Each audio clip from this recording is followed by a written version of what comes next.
ચોમાસામાં પાચનની સમસ્યા જેમ કે પેટની ગડબડ, પેટ ભારે લાગવું, અપચો, ગેસ, કબજિયાત જેવી સમસ્યાઓ થાય છે. કારણ કે ઉનાળામાં જમા થયેલો વાયુ ચોમાસામાં પ્રકોપિત થાય છે. એટલે જ આ 5 વસ્તુ જરૂરથી ફોલો કરો અને આ વિડીયો અંત સુધી જુઓ. પહેલું, 1 ગ્લાસ નવસેકા પાણીમાં 1 ચમચી ગાયનું ઘી નાખીને પીવાની ટેવ પાડો. આ તમારા મંદ પડેલા અગ્નિને જાગૃત કરે છે અને તમારા શરીરના કચરા એટલે કે ટોક્સિનને બહાર કાઢે છે.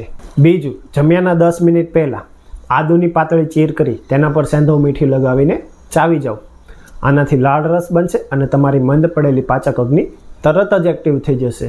ત્રીજું, આ ઋતુમાં નવું અનાજ પચવામાં ભારે હોવાથી 1 વર્ષ જૂનું જવ, જુવાર અને ચોખાનો આહારમાં ઉપયોગ કરવો જોઈએ, જેનાથી પેટમાં ભારેપણું ન લાગે. ચોથું, ચોમાસામાં દહીં કે છાશ રાતે બિલકુલ જ ના લેવાય, પણ બપોરે તાજી મોળી માખણ કાઢેલી છાશમાં કાળું મીઠું અને શેકેલું જીરું નાખીને લેવાથી તમારો આફરો અને પેટની સમસ્યા દૂર થાય છે. અને પાંચમું, દાળ, શાક અને ખીચડીમાં હિંગનો વઘાર જરૂરથી કરવો.